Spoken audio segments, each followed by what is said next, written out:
I'm Holly Harrell, a volunteer and board member at Children's Law Center of Minnesota. Next week, Thursday, October 8th at 7 p.m. is the 25th annual Celebration of Champions annual event, this year virtual. CLC has several exciting live auction items during this program. One of my favorites is a 5-night stay in beautiful ski town Whitefish, Montana, minutes away from gorgeous Glacier National Park and nearby ski slopes. I've stayed here and it was great.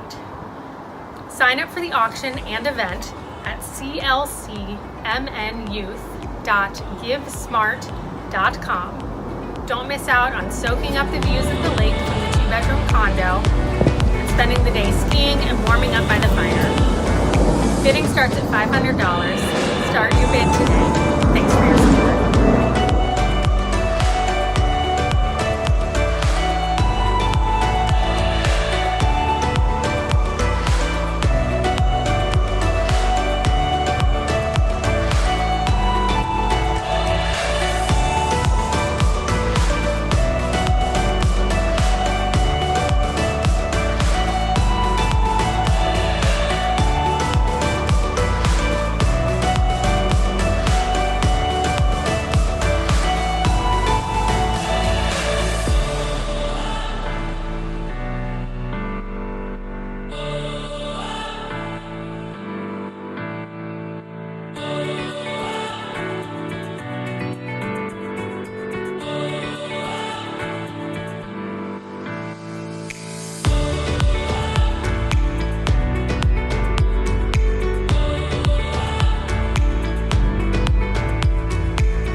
Greetings from 3M's global headquarters.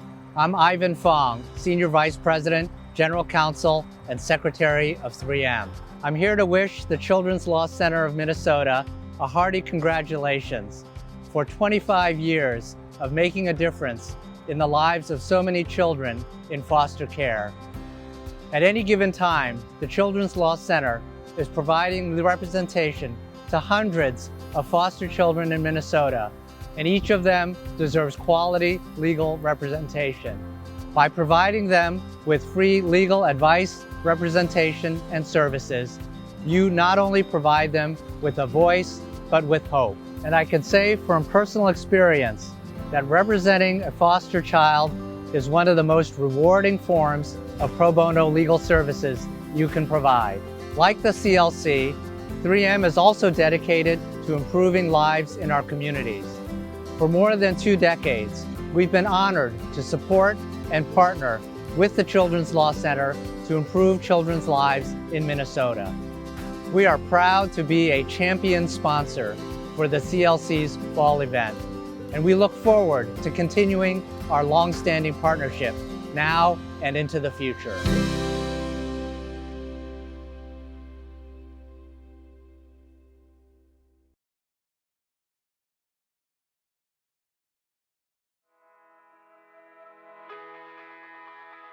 I think that it is a moral responsibility to provide pro bono services as a lawyer. I really believe that one of the public services that we can provide, even when we're in private practice, is to provide pro bono representation. Jones Day supports CLC both because it embodies Jones Day's commitment to supporting community organizations, and because it provides legal services to people who otherwise probably could not afford legal services. These kids just need somebody to speak on their behalf. They just need somebody to give them a little bit of guidance. Oftentimes I've represented young women, and I've represented sibling sets. So working with 2 sisters who are trying to navigate their foster situation and trying to figure out which relative might be a good fit for them, and needing somebody to help guide them through that process. It's not a heavy lift to ask somebody, what do you want? And to then go into the courtroom and either articulate it on behalf of your client or help your client articulate that. The CLC provides young lawyers with excellent opportunities to work very directly with their clients and to build connections. So it serves as training, and it also allows Jones Day lawyers to give back. The staff lawyers at CLC are the best. They really, really are. At first, there's a little bit of a learning curve to get up to speed on the laws that govern the foster care process in Minnesota, and the staff is always available for a call to talk through an idea or a problem, to update you on a statute change. They're extremely accessible, they're very professional, they're extremely supportive. I tell people that CLC is a great organization to work with, in large part because the staff is so supportive and helpful, and they know what they're doing. I hope the organization can continue to serve more youth, and I hope that the organization can expand in terms of staff. The staff are so phenomenal, but I do worry about the burden on the staff because the caseload is so significant. We need a robust volunteer force, and we need to serve more youth, especially right now. There are probably a lot of youth who could use CLC's services, and we might not know that those youth do because they're not in schools and they're not in the normal channels by which it would be discovered that they need services. So my hope is that the organization continues to expand and that the organization continues to receive the funding necessary to expand staff.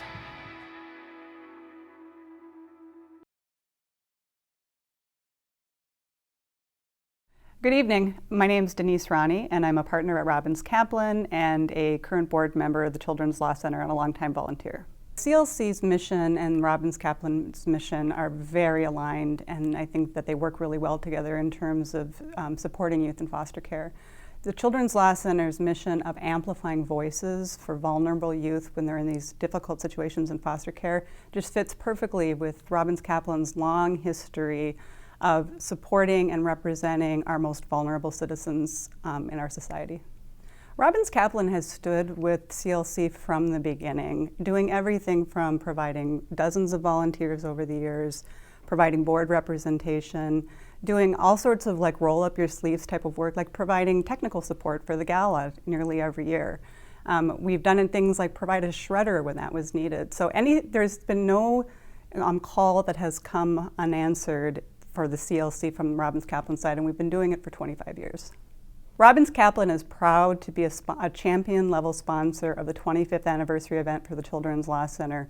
We've stood with you for 25 years. We're going to stand with you in the future. Now, more than ever, with all of the world turned upside down, it's so important to support the Children's Law Center. So I hope you enjoy the evening tonight and that you think about volunteering and donating to the Children's Law Center at this really important time.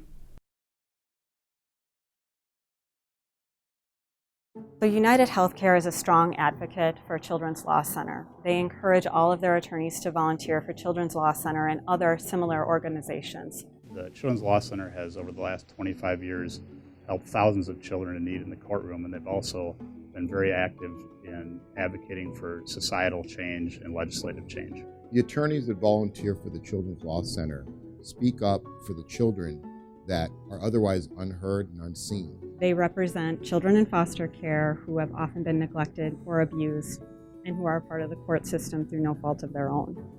A few simple words on behalf of these children in court means the world to them. United Healthcare is committed to social responsibility and volunteering. We as lawyers have a particular responsibility to the community and to use our education for bettering our community. Our ability and opportunity to work with children and to give them a voice in the courtroom as attorneys and something we can do is very impactful. In the past, I represented two children, a 10 and 11-year-old child.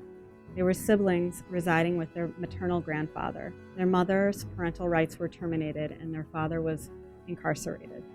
We were able to work with the court and to ensure that the grandfather was able to adopt both of these children, and they're doing wonderful to this day. United Health has been a key sponsor of the Children's Law Center annual gala for many years and has donated over $200,000 since 2008.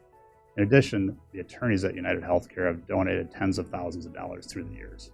Children's Law Center is always looking for passionate attorneys with a good heart, ones who believe that the smallest voice in the courtroom should be the loudest. Children's Law Center provides ample training. They also are available throughout the case to provide guidance. Oftentimes, volunteers will work with the child for years and build a relationship with them. And to see them transform from someone who's unwanted, unseen, perhaps even nervous, shy, and blossom into young adults is incredible.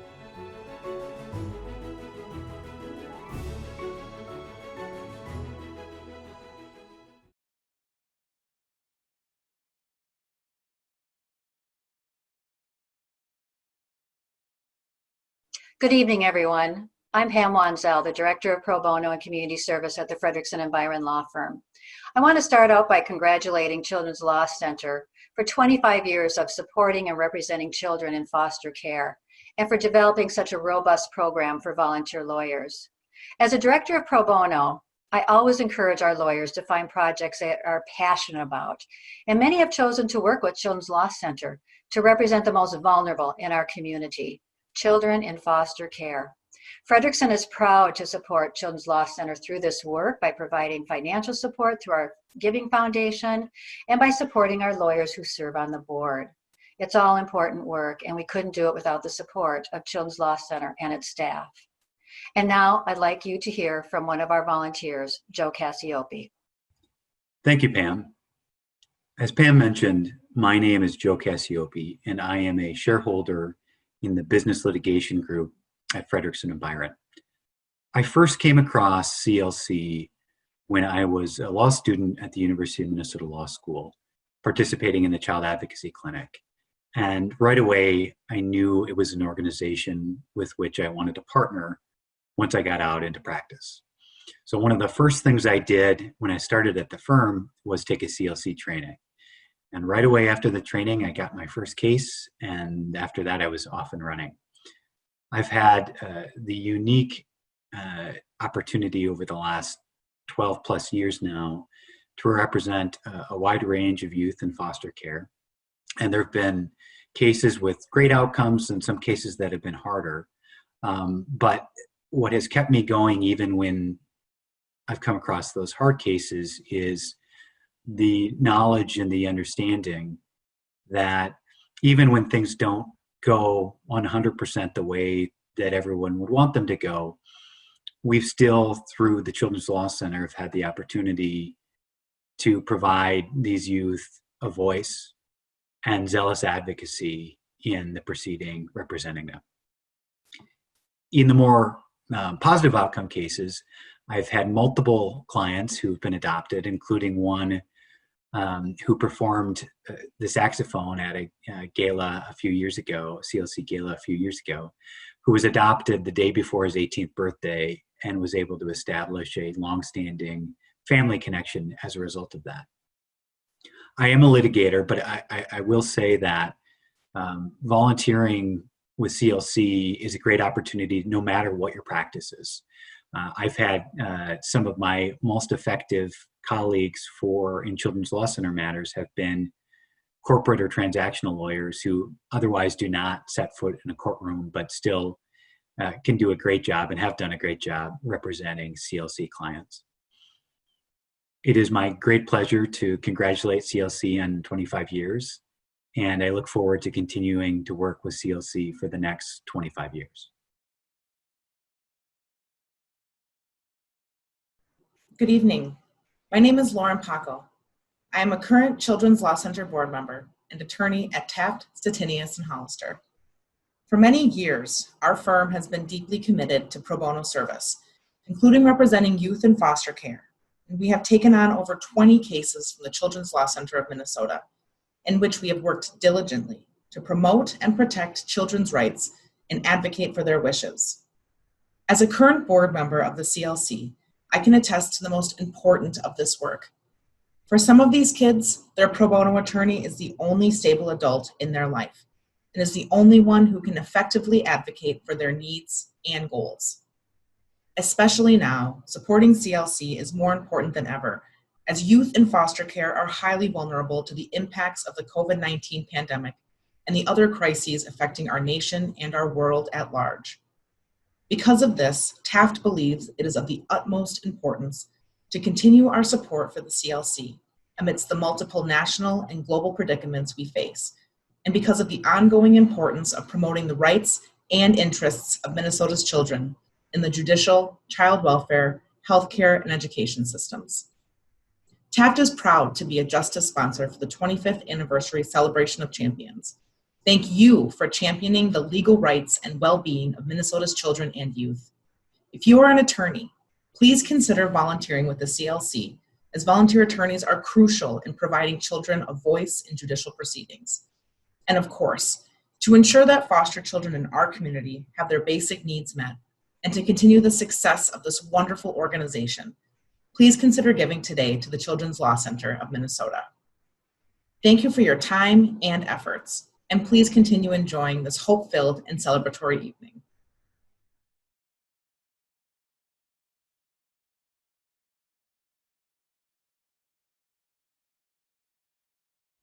Good evening. COVID-19 has changed everything, as you well know.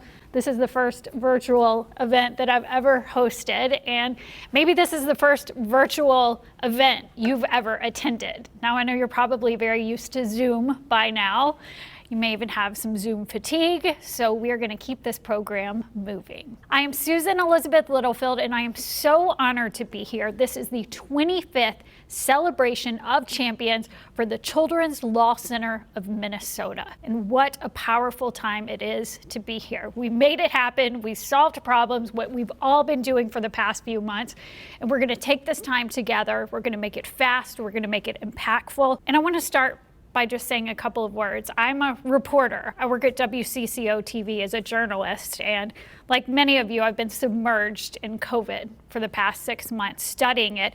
And I'm always trying to find statistics, facts. I wanted to throw two out to you right now that concern children. In Minnesota right now, people of color are 6 times more likely to test positive for COVID-19. Another statistic here, the last numbers from the Department of Education show 25,000 kids in Minnesota didn't have access to internet or devices. And as you know, many of us are doing exclusively distance learning right now. What that means is the trials that the kids we serve here are going through are amplified right now. And your time is such a gift, as your money will be too. I wanted to give you a quick quote from someone I think is arguably an emotional genius that was of our time, Fred Rogers. He said, "We live in a world where we need to share responsibility. It's easy to say, it's not my child, my community, not my problem. Then there are those who respond. Those people are my heroes." And you are responding tonight by giving us your time. Our goal is to raise $50,000 to give free legal representation to children who need it. And hopefully we're gonna reach it. I got a good feeling. Hopefully you're in your pajamas, maybe you have a cocktail, a Coca-Cola, a water, whatever your thing is. Enjoy this program because we're gonna make it fast, we're gonna make it impactful. I wanna start tonight by introducing Ann Tyler Gwinzis. She is CLC's managing attorney. She is well known there. She's going to share how CLC operates and why it's so important for youth experiencing foster care to have an attorney by their side, to be their advocate. Anne has spent her career dedicated to representing youth and coaching and training others specifically in juvenile law. This is the core of why we're all here tonight. Let's all listen in to Anne. I got interested in representing children in foster care when I was in law school, and I started as a guardian ad litem, and that is a individual who represents the best interest of the child in court proceedings. And it just resonated with me, and I knew that this was an area of practice I was interested in. And then when I graduated, I started as a volunteer with Children's Law Center, and I really never left, and then I just sort of came on staff. Children in foster care need legal representation because they have legal rights. We're talking about hearings that involve the life of the child. All these decisions are being made about their lives. They have to be included. They have to be acknowledged. They have to be respected, and they have to be heard. In Minnesota, children are entitled to legal representation. It wasn't until McKenna's law that children were actually told. The agency is obligated to let a youth 10 and older know that they can have an attorney and they can go to court. And so the result of that was more and more kids were saying, wait a minute, I want a lawyer. My job is not to pass judgment. My job is to let others know what's important to them. Other people will make decisions about what's best or what should happen.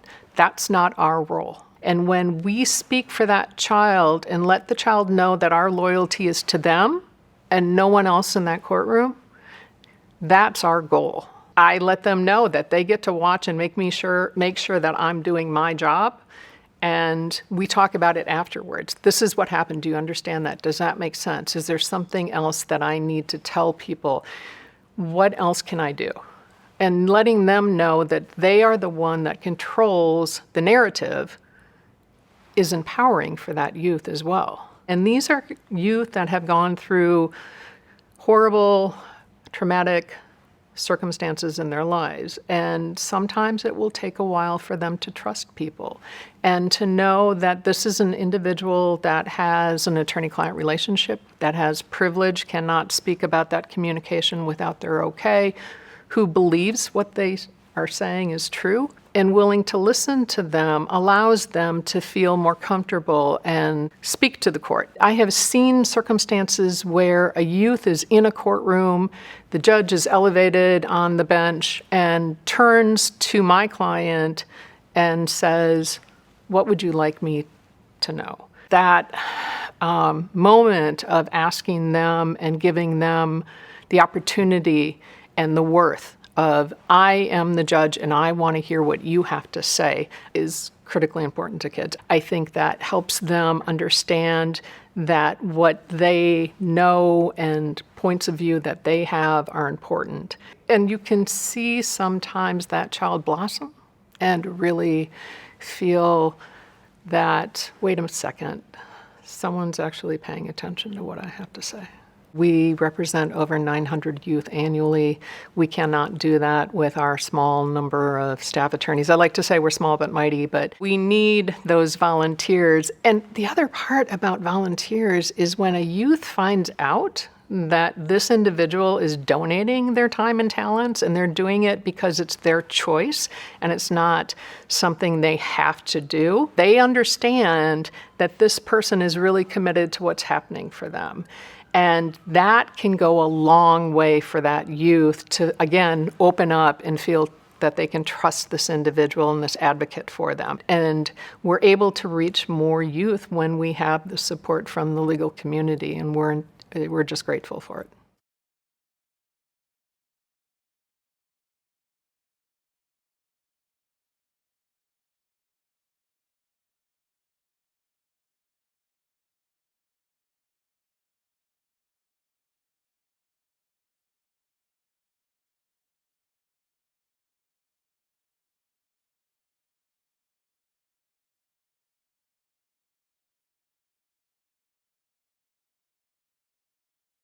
My name is Autumn Toohey, and I'm a former client of Children's Law Center.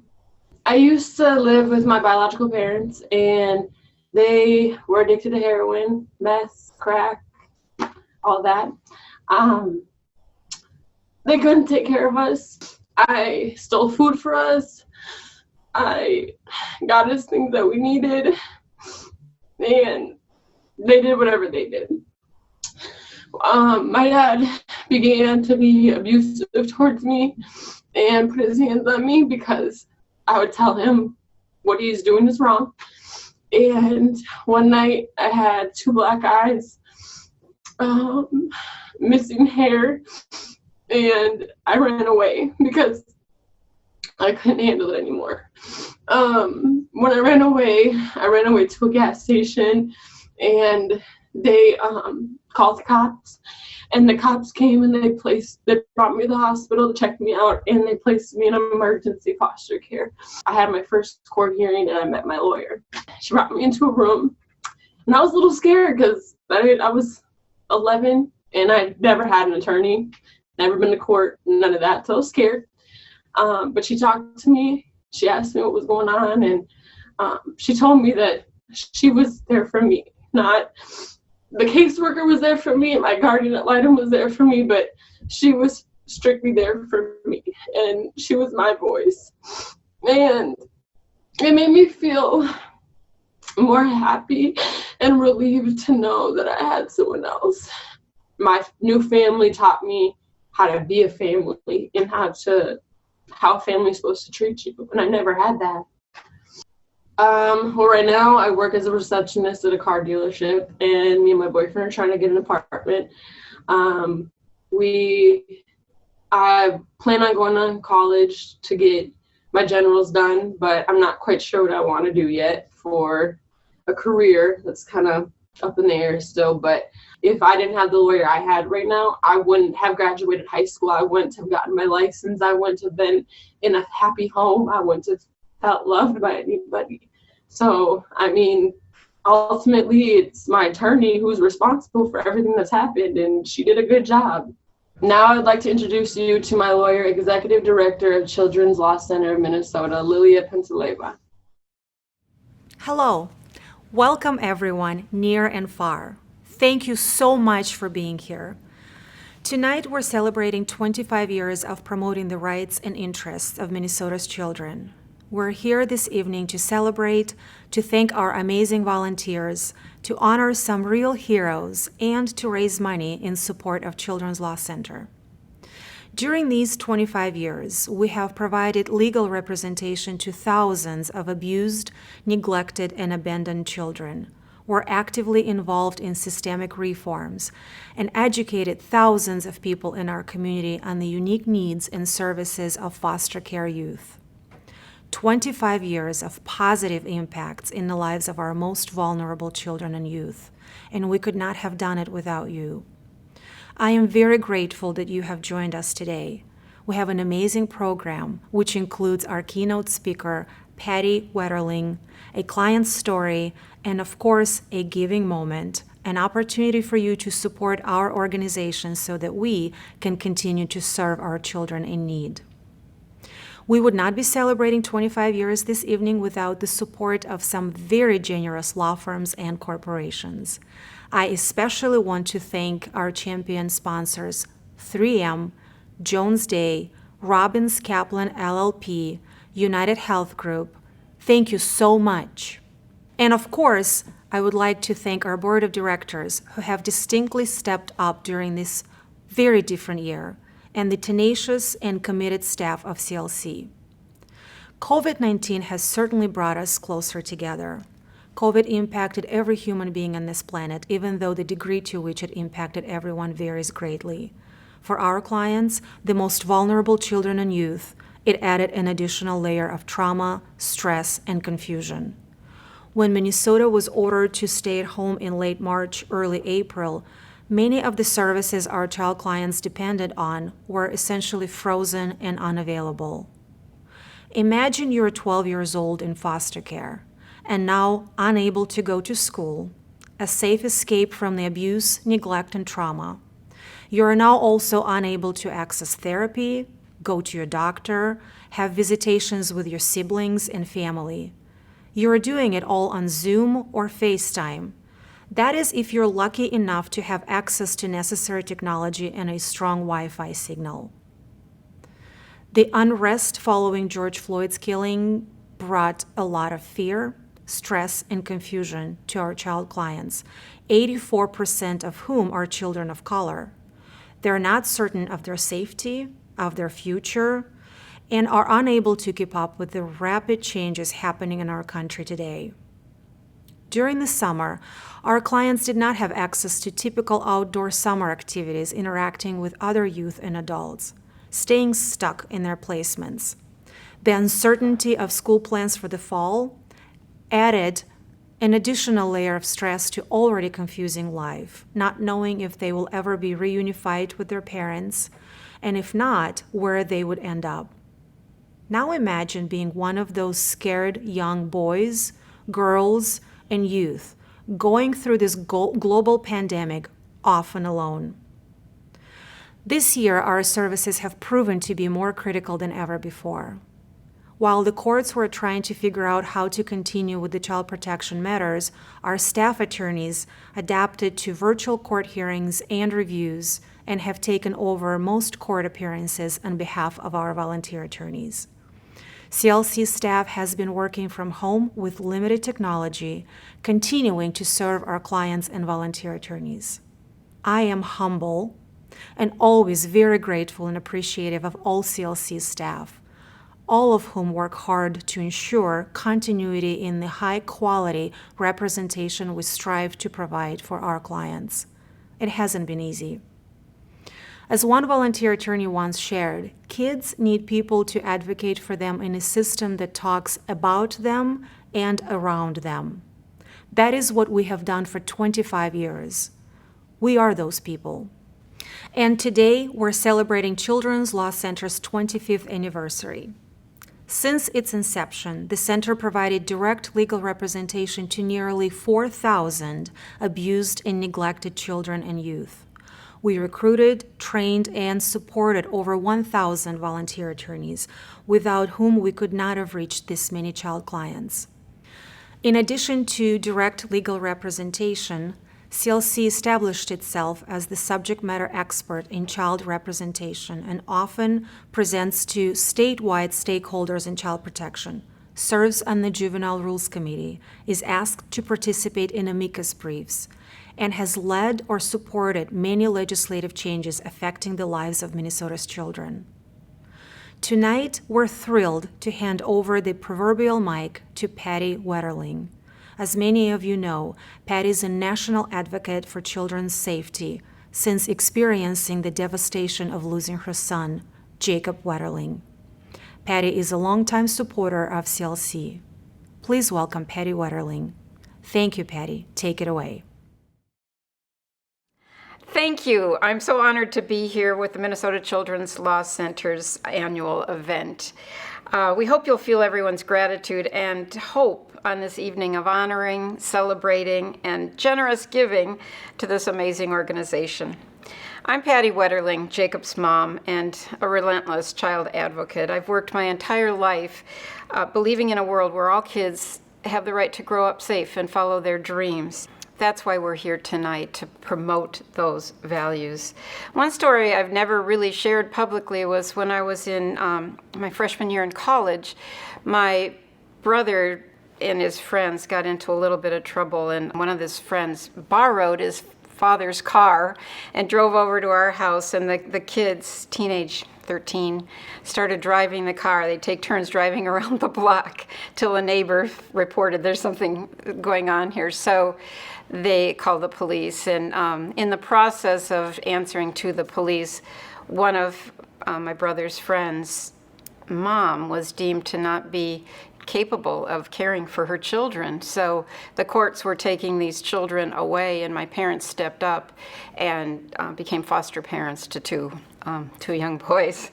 So suddenly I'd go home from college and there was an 8-year-old playing hockey in our living room, and it was a whole new world. I didn't experience the court drama and whatever, but I did see the trauma that these kids were going through and the many challenges they had of uprooting and moving in and not really being part of our family, although we wanted them to be, and all of the changes that accompanied that, and then not knowing when would they go back home, if they could go back home, and all of those challenges that many of your clients have to deal with on a regular basis. I also had a babysitter who I found out came from a very troubled family, and she ended up going from foster home to foster home until she turned 18, and we brought her back with us because I wasn't licensed foster care, but we adopted her at that point. So I understand some of the kids' point of view, and I think it's so important that as we view the work here that we keep in mind that these are children and they have very childlike dreams like the rest of our kids. I serve on the board for the National Center for Missing and Exploited Children, and it wasn't until 2014 that kids missing from care, foster care or foster homes or group homes, were ever reported as missing. They would just wander off and nobody was looking for them. That's phenomenal. So that law has been changed, and now they're mandated to report so that law enforcement can get involved in the search for these kids and get them off the streets into a safer place quickly. That's good news. We can do better. 31 years ago, I was lucky enough to be a stay-at-home mom and was super involved with my kids with basketball and soccer and dance and Girl Scouts and gymnastics, all of the things that the kids can be involved with. And my life was turned really upside down when Jacob was abducted by a masked man in our little town of St. Joseph. And we got a lot of attention for it because of the way the community responded. They collectively stood up and said, no, you can't harm our children, not one of them. And that response was what gave law enforcement the extra push, and it gave the entire state an opportunity to talk about some tough issues. During my first interviews with the FBI and the Sheriff's Department, they asked us, is there anybody who liked Jacob too much, wanted to take him places, do things with him? And then they told us that the motive behind kidnapping is usually for sexual purposes. And I said, what? Who would do that? I couldn't even imagine. It was out of my realm of consciousness that anybody could sexually harm a child, an 11-year-old boy. What is going on here? And we fought against all kinds of exploitation of children. And over the years, the number of missing children hasn't changed much. It's been a pretty consistent number, but the number of kids that are exploited, sexually exploited, has grown exponentially. So there's a lot of work yet to be done. One of the things that happened is that Jacob's story gave other kids permission to come forward and share their story. So I got barraged with letters from children, and they were amazing. It was, Dear Mrs. Wetterling, when I was 4, I was molested by my babysitter. Dear Mrs. Wetterling, yesterday in school we discussed your proposal that requires child molesters and kidnappers to report their addresses after their release from prison. I feel very strongly about this for 2 reasons. First, because I was a victim of sexual abuse on 2 occasions. Second, because I'm 13. She was Jacob's age at that time. Dear Mrs. Wetterling, why didn't people make a big deal about this before Jacob was taken? Why does it always take another kid? I love that. That energy of absolute caring and need to do something we have to keep, because that's what's going to build that world where kids can grow up safe. I became aware of this river of victims that I didn't know existed, and I knew then that this journey was way bigger than just Jacob. Jacob has a very strong energy and a drive for that world. He represents an innocence that we need to get back for children. You know, we have a lot of choices in our lives, but one thing we'd have no choice over is who we're born to. Who are our parents? Where were we born? Do we have money or not? There's a lot of things that these kids are a victim of that they have no say over. My first year teaching, I taught in Southern Maryland, and it was a school for high school dropouts. And these kids, a lot of people had given up on. They came to us from the juvenile court system. And I asked them in interviewing, is there anybody that you could relate to that really cared about you, that offered you hope and support when you were in school? And some of them couldn't think of one caring adult, which was, I found, tragic. But those who did, one teacher, one neighbor, one coach, one person could turn their lives around because they carried that with them. And these kids had an opportunity to get a GED certificate while they were studying to become merchant marines. And I told them, I will not give up on you if you don't give up on yourself. And they did it. They graduated, got their GED, had a job with the merchant marines. And it was a turnaround for a lot of kids who were very, very much at risk of going another way. 4 years ago, when Jacob was found, Jerry and I were suddenly hit with court. 5 days after he was found, we were to be appearing in court, and I had no knowledge of a courtroom. I had zero understanding. It was like being dropped in on a foreign planet. I didn't know the language. I didn't know the process. I didn't know the protocol. I didn't know who we were supposed to talk to and who we couldn't. It was absolutely a nightmare, and I can't imagine what it's like to be 10 years old and to be thrown into a need to go to court. That's what this organization does. The Children's Law Center provides these kids a guide and a mentor and somebody who's going to be there and allow these kids to have a voice in the process.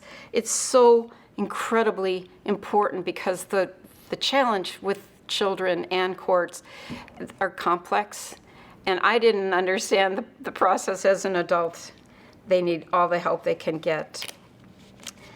There are kids who've already been traumatized, and going to court is going to add another layer. I actually worked with some families where a juvenile he didn't have a guide. He didn't have any support when he went to court, and he got involved with a younger girl, and he was charged as a sex offender, and he was told in court, if you just plead guilty, you will not have to go to jail. You'll just have to be a registered sex offender. And he had no advocate for him, so he did. He's a lifetime sex offender. He's 16 years old, doing what a lot of 16-year-olds do. And the consequences were really dire. A lot of kids who do not have representation have really bad outcomes when they get to court. Children have the right to be represented. And COVID, this world we live in, makes everything worse. Many kids are forced to stay at home where home isn't safe. Maybe the perpetrator is at home or a neighbor, and the one safe place is school, and many of them are not allowed to go to school and get the support, have the guidance counselors, have a place to be safe and to share what their life experiences are. Plus the kids that are awaiting court often get delayed, further delays, and it's just additional trauma.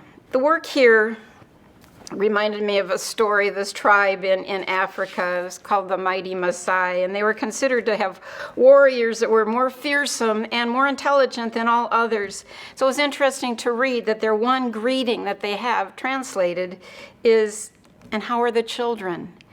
It's still the traditional greeting of the Maasai, acknowledging the high value that they place on children's well-being. Even warriors with no children would answer the traditional answer, "All the children are well." This meant, of course, that peace and joy and prosperity prevail, and that priorities of protecting the young are in place, and that the Maasai people had not forgotten their reason for being, their proper function, and their responsibilities to children. All the children are well means life is good. It means the daily struggles of existence, even among poor people, including the proper care of the young and the defenseless. When Jacob was found, he was wearing his number 11 soccer jersey. And one of my friends at the National Center for Missing and Exploited Children had a nephew who wanted to put 11 on his soccer jersey for a tournament that weekend. So our office put together the 11 attributes that represented the world that Jacob knew, and the way we often tell kids what not to do, and don't do this, and don't post pictures and all that, but what do we want them to do? How do we teach them the world that can be better? And I believe that if we were all to strive for these 11 things, that we could build that world that's better and safer and more caring for everyone. And they are. Be fair. Jacob had a really strong sense of fairness. Be kind. Be understanding. Be honest. Be thankful. Be a good sport. Be a good friend. Be joyful. Be generous. Be gentle with others and be positive. I've gone to many schools around the state, and kids would make posters and flyers, and they'd be in the gym as I was presenting, when you could still gather in gyms. And one school had this blue poster in the back, and it had brown lettering. It kind of looked a little messy until I got up close. And they had written, "Be gentle with others," in Band-Aids. Kids get it. They understand this message. They understand the caring that we need to encourage in today's world. Tonight we're talking about being generous. Children's Law Center of Minnesota is vital to ensuring that all children are well. The children are well. Please make a gift to support the lives and bright futures of Minnesota's most vulnerable children and youth. Thank you for being part of this amazing evening, and together we can build a world that's worthy of its children. Thank you.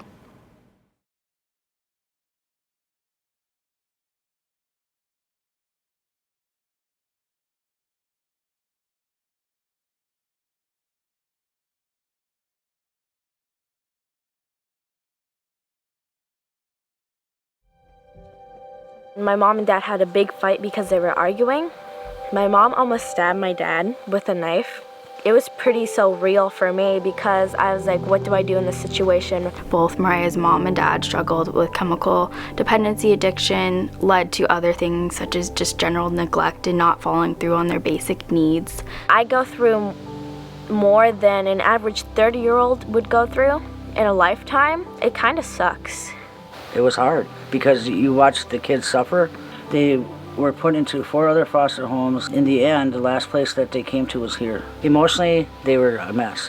What my grandma told me is that you get a lawyer at 10 years old, because I can't really speak for myself. We step foot in their lives, sometimes for 6 months to a year, yet we're making decisions that impact their entire future, and I think it's really important to give them that power to feel like they can make a fair decision and understand what is going on. So then I realized I had a lawyer and she'd speak on my behalf, so I was kind of happy. Judges are having to make big, tough decisions with sometimes very little information. At the end of the day, it's just presenting additional information that might otherwise not come out. I'd give her letters to read out to the court, to read to my mom.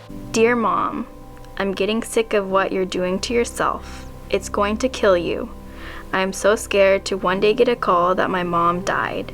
It's so scary to know that I could never see my mom again. It's so hard to think that my mom is not going to work hard or get better help soon. You need to get better and have a good home, a job, and make money to support yourself and all 3 of your kids. You need a safe and sober environment and people you can trust and sober support. And I felt maybe if she heard me speak, it would tell her inside the mind, wake up, your kids need you, but that's not what happened. Her mom kind of dragged it out and was gonna take it to trial. Mariah was, oh my gosh, what if the judge, sides with my mom and I have to leave my grandma? And then when I called her after one of the last court hearings of saying, hey, your mom has agreed that your grandma is your best place for you, that she acknowledges that she's struggling with her own chemical dependency issues and that you are going to stay with grandma. And I could just sense that kind of relief. Living with my grandma is amazing. She's gave me an opportunity at life. Before, I really didn't have one. I'd probably end up like my mom.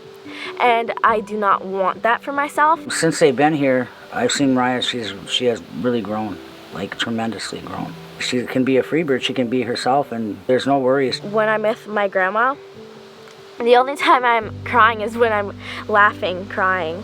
There's so many things I could say about Mariah. She's funny, she's very intelligent, she's very sincere, helpful, very warm, loving, caring. Oh my gosh, I could go on and on. Just really a beautiful child. Mariah has experienced a lot in her short life and will continue to know that the 2 of them have such a bond and can kind of make it through those tough times is what makes me very happy and excited for the future. I feel like every kid should be able to have their voice heard and have someone that they can trust and help with their feelings. I think that's the part that I enjoy about being a lawyer, is giving our clients the opportunity to feel empowered, to feel like their voice is very important and ultimately is sometimes, a deciding factor for a judge.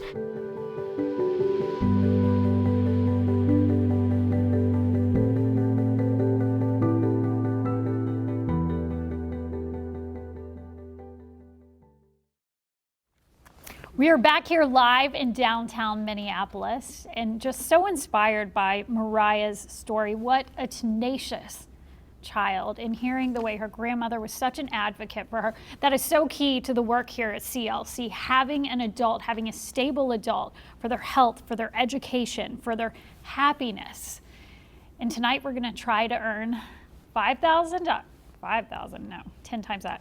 We're gonna go for $50,000 here tonight. That's what we're looking at. And I wanna give you a quick quote here by Charles Dickens. He says, when a purse is emptied, a heart is filled. So we're gonna start our Fund the Need right now. Amanda Finman-Palmer joining us with CLC. Well, hello. Hello. Yes. I know this is your passion. You're so into this. And we're gonna start at the top right now. We're gonna start with a $5,000 Fund a Need.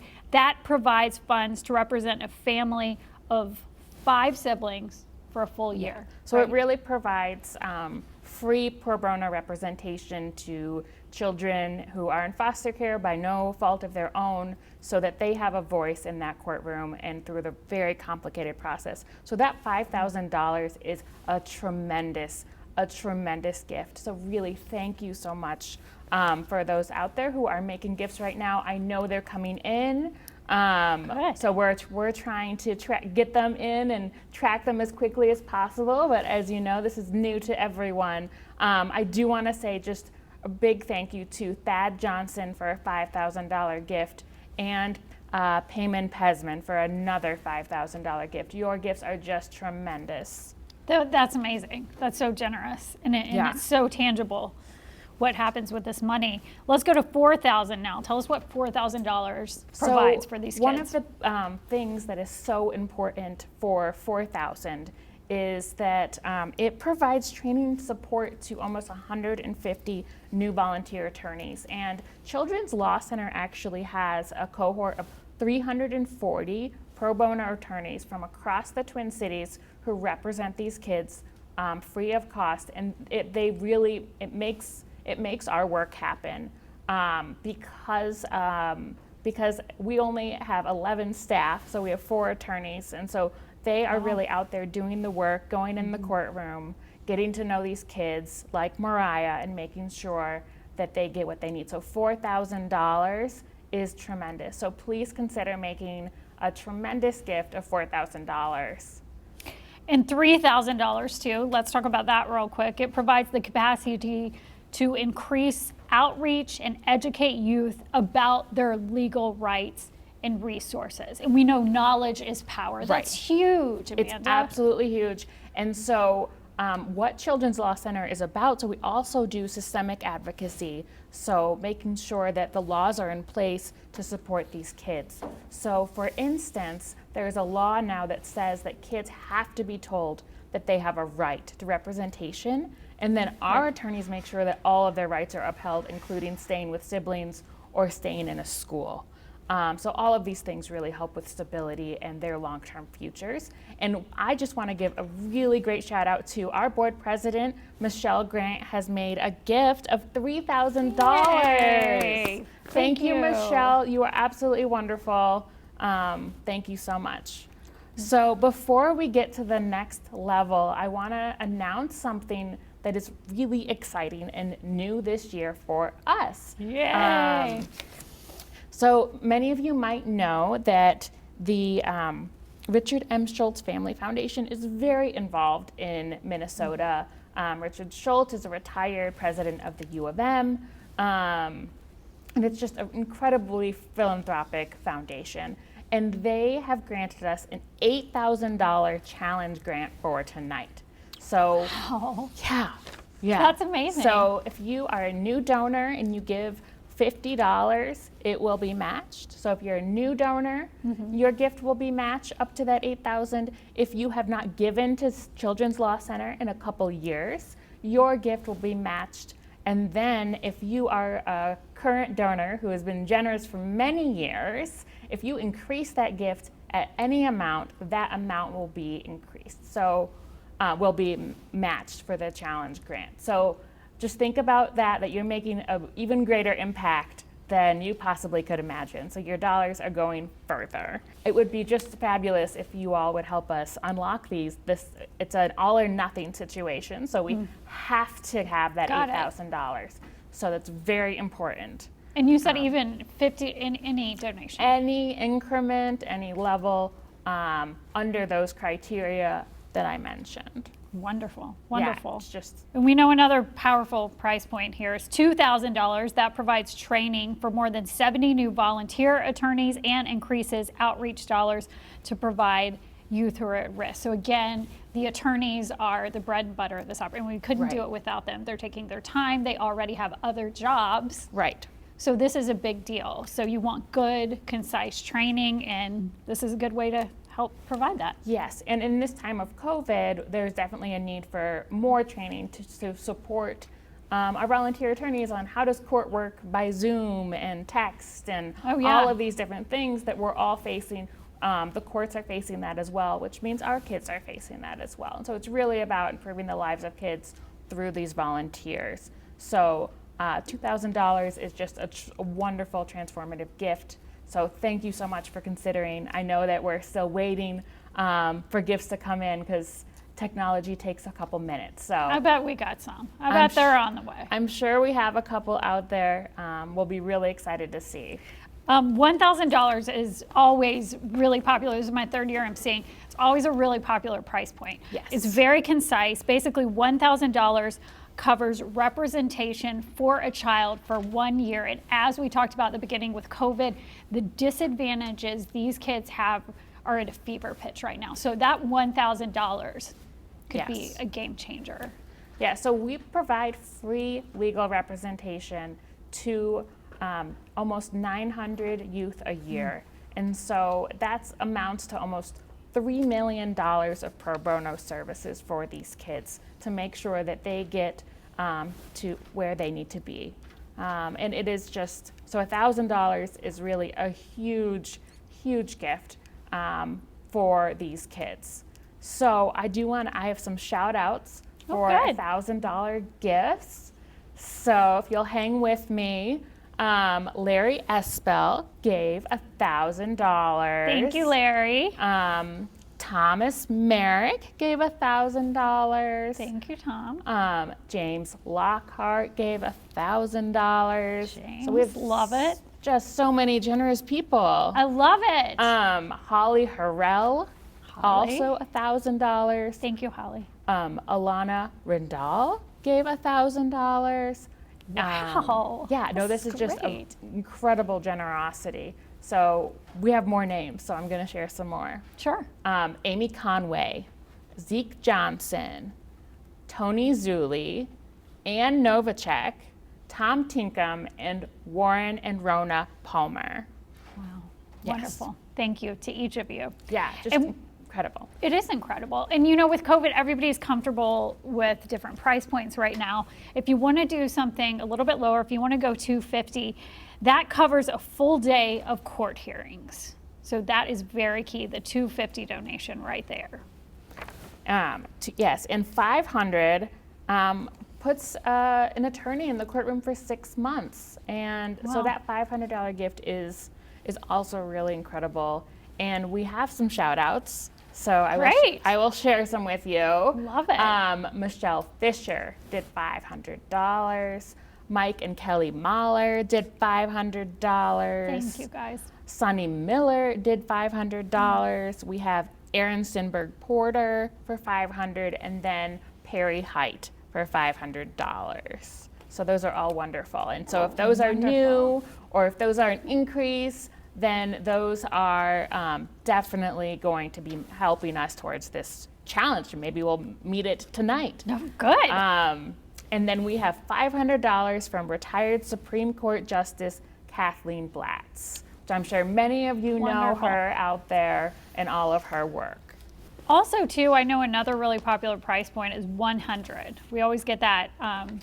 It basically gets us closer and closer to our match. And I know every year I'm here, people are just throwing out those 100s. And yes, and $100 we need that tonight. is really helpful to us. So we're a small organization, so really any donation, whether it's $100, $50, $500, any of those levels of donations are really incredible. Wonderful, wonderful. Well, we want to thank everyone for their generosity. And now we're going to kind of mix it up a little bit. We're going to go into our auction part of the evening. And they are numbered 101 through 107 on the Give Smart site. We've got an hour until the auction items close, right? Correct. So auction closes at 8:30. So if you are getting excited about an item, be sure to not be outbid. Got it, got it. And we have lots of exciting items tonight from all different groups here. Let's start with wine. Why not, right? I mean, hopefully nobody has to drive tonight. Maybe they're enjoying a glass right now. Right. But if you want to kind of pump up that collection, you know, we're going to tell you about this one. It's 104, the first auction item. It's a board curated wine collection. Whether you're looking to start a collection or add to your existing collection, this is an item for you. Not only will you have more than 70 diverse bottles of wine to bring to your home, you'll also receive a gift certificate to Morelli's, donated by a board member. And trust me, there are quite a few premium bottles, like $60, $70 bottles of wine, much nicer than I'm used to, but it sounds awesome, right? Yes, so there are 70 plus bottles of wine, and they kind of span the range, and they're absolutely a great collection. So the current bid for this collection is $1,140. So if you're interested, get your bid in, get that up. Maybe we can get that up to $1,200 by the end of this. Fair. Yeah. I mean, that's a deal, too. That's absolutely a deal. Well, our next item's really neat, too. It's a 5-night stay in Montana, in Whitefish, Montana. It's item 102. It's a condo set within the hillside condominium community, gorgeous shores of Whitefish Lake, 15 minutes from the mountain resort there, then 25 minutes to get this, the premier attraction in the area. I'm told this place is like heaven on earth. Glacier National Park. You can soak in views of the lake. I know. Get there right now in your mind. We all need this. 2-bedroom condo. There's a fireplace, there's a hot tub in the community. They've got COVID protocols in place if you're worried about that. The stay is from January 4th through May 15th. And it's just the perfect getaway. Again, it's 5 nights, Whitefish, Montana. Any traction on that? Yeah, so I'm a little tempted here, but it's creeping up and it's at $1,020. Okay. So if you want to get a bid in, I mean, doesn't that sound, instead of just sitting and dreaming about the vacations we could have, you can actually have one in beautiful Whitefish, Montana, which I'm sure we would all love to be right now. Yes, that sounds amazing. Good deal, too. Good price point there. Our next item is a unique opportunity for you and 3 of your colleagues to have lunch with Todd Hartman, General Counsel and Chief Risk Compliance Officer for Best Buy, huge company here. They're doing really well. It'd be great to get that insight. That's item number 103. You could share lunch and conversation with Mr. Hartman, and up to 3 of your colleagues can come with you. Dr. Hartman has graciously offered to make an opening in his calendar during this challenging time for the highest bidder. All proceeds will go to CLC. Straight up money just goes right to you guys, right? Yeah. The Board Development Committee Chair generously made this connection for us. We want to thank Perry specifically for making this connection. An incredible chance to network. Yes, it's an incredible chance to network, and I know that these lunches with general counsels are very popular with our attorneys. So get your bid in. It is currently at $500, so you definitely have some room to wiggle around and maybe outbid a fellow colleague. Okay. Well, we're going to talk about a staycation right now because everyone feels so cooped up in their houses. Not everyone's comfortable traveling long distances. We've got a great staycation option for you. This is item 105. It includes an overnight weekend stay at an autographed King Room at Hotel Emory, downtown Minneapolis. This was donated by Merchant and Gold. The package also includes 2 passes to the Walker Art Center, one of my favorite places in this entire state. I love that place. 3 bottles of Italian wine donated by the Rulin family. Yes. The Rulin family. Thank you so much. A $50 gift card to a restaurant near the hotel. It sounds like a great getaway for parents, maybe. You want to get a sitter overnight. Just very manageable, just one night. And it's just a great way to get away but not commit. Right. To going on a vacation. Any bidders? There are some bids, and we're at $260. So if you are interested in this lovely staycation. That's a steal. Oh, yeah, it's absolutely a steal, and it's, you know, you get to be a little bit of a tourist in your own town. Yeah, I know, and a lot of us don't do that enough. Item 101 is the Rye and Whiskey Basket. It's a basket that was donated by the Rulin family in recognition of the folks out there who enjoy a good whiskey. And maybe some of you guys are enjoying one now, because again, you don't have to drive, you're home, you're in your pajamas, your dog's with you, hopefully, or your cat. Love it.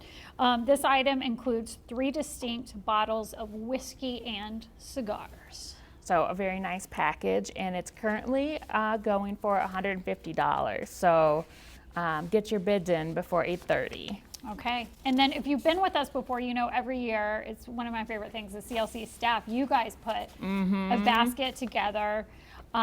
This one is phenomenal. Item 106, it's themed for a family fun night. It's perfect for these times. Includes a handmade quilt, 2 soup koozies, a $20 gift certificate to Papa Murphy's, a brand new popcorn popper and popcorn, board game titled Pandemic. Perfect. Love it. We couldn't help ourselves. You couldn't help it. It was spot on. For the movie buffs, a $30 Netflix gift card to watch your favorite movie, candy, cookies for snack night. We've also got wine, Moscow Mules, cups to serve it in, San Pellegrino, juice for the kids. Again, this is the whole family is covered here. All this in addition to the most famous item I think there is. Wheaties bourbon balls, and these are strong bourbon balls. I've had them myself. And Rita works in the office, right? She is. She's one of our social workers. She's been around for she's an expert with these kids. So. And I've heard they're amazing. So we want to know how you could pass up a basket like this. Come on, this would be so fun for the kids, the grandkids. Any bids? Yeah, so we're at $250. So again, just get your bids in.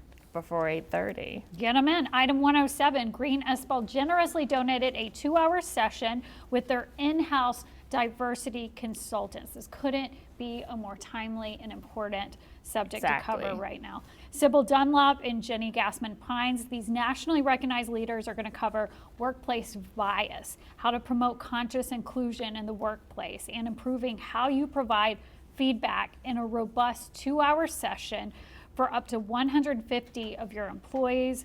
You'll have the option to do this virtually, or you can do it socially distanced if circumstances permit at the Green Espal's office in downtown Minneapolis, or you can do it anywhere within 10 minutes. We want to thank the board member, Holly Horrell, for securing this donation. Again, there are fewer things more important. It's the most important discussion we could be having right now. Absolutely, and I know a lot of employers are looking for something like this. So if you are one of those, and the current bid is $200, so it's definitely a good deal for this type of training. Your generosity just is absolutely inspiring for the CLC community. We've just been overwhelmed with all the gifts, pledges, the silent auction items, and just the support that has been outpouring from the community.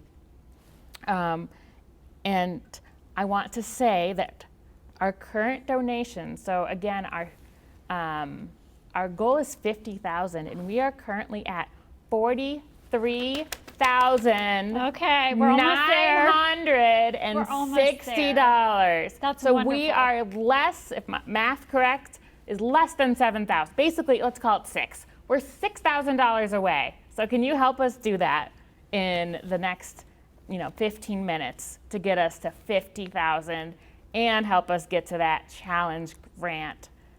I do want to take a moment to just say thank you to our CLC volunteers. As I mentioned before, they are just so generous with their time, and they are always asking, what else can I do? What else can I do? How can I help? And in fact, during COVID, we've had some unusual situations, so we haven't been able to do active trainings for new volunteers, but 29 of our current volunteers said, yes, I will take on another case. I will support, I will take on another child during this challenging time, whether it's FaceTime or Zoom and all of those. And so thank you. And if you are watching as a volunteer, please say hello in the YouTube. We would love to recognize you. Now, as you all know, as we always do every year, it's time to announce and honor some of the heroes in our community. And we have some really wonderful folks that we have the chance to recognize tonight. And I think we can all use a little bit of joy in our lives, and these people just bring so much to their community. Absolutely. Lots of inspiration. Yes. Thank you, Amanda, for Thank joining you us. for having And we'll me. talk about the awards here for you guys. This is given annually. This is the Heroes for Children Award. It's given to an individual or a group that has made a significant contribution to the well-being of Minnesota's children. They either are in a career or a volunteer position, just depends. This year, Children's Law Center is proud to present our Heroes for Children Award to Carmen Foster. Carmen Foster was driven by her passion for the African American community in Minneapolis when she developed and co-founded Rebound. Rebound Inc. was founded in 2014 under Mrs. Foster's leadership. Rebound has opened 3 group homes for youth in the juvenile justice system, child protection, or mental health court systems. They started a mentorship program for youth on probation in Hennepin County. It runs a program to prevent 8 to 12-year-old boys in North Minneapolis from entering the justice system by supporting the families, facilitating a curriculum that helps parents through trauma. Her drive and creativity have been necessary combination for Rebound to grow from nothing to more than $1 million, nothing to $1 million. And that is just in its first 3 years of providing services. Carmen's nomination letter shared that Carmen was raised with high expectations and in turn has them for herself and others around her. Her quiet demeanor, her ability to find creative solutions, and her drive to succeed and to improve her community are all direct results from her upbringing and environment. The community is better because she is in it. She truly is a hero for children.